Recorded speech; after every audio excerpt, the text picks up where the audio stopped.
పేరు నాగేశ్వరరావు గారు ఎక్కడి నుంచి వచ్చారు? ఈశ్వరరావు హోమియో క్లినిక్ ధవళేశ్వరంకి వెళ్ళి రాజమండ్రి బ్రాంచ్కి వచ్చినావు. ఏం బాధతో వచ్చినావు? Kidney complaint. కిడ్నీ ఫెయిల్యూర్కి సిరం క్రియేటిన్ ఎంత ఉండే వచ్చినప్పుడు?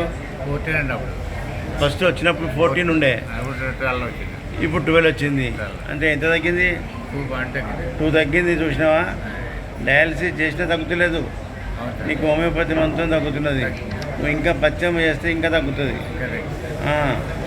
మరి హోమియోపతిలో ఇంత మంచి మందు ఉన్నది, డయాలసిస్ లేకుండా తక్కువ చేసే మందులు ఉన్నాయనేది ప్రజలకు తెలియదు.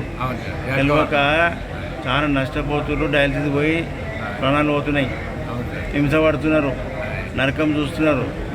కాబట్టి ప్రజలకు తెలియడానికి నీ అభిప్రాయం తీసుకున్నా, ప్రజలకు అందరికీ తెలిసేటట్టు నేను చూపిస్తా. ప్రజల్లో చైతన్యం రావాలి. హోమియోపతిలో మంచి డాక్టరు, కరెక్ట్ మందు, క్వాలిటీ మందు ఉన్న దగ్గర పనిచేస్తాయని చెప్పి వెళ్ళాలి. ఓకేనా? Thank you.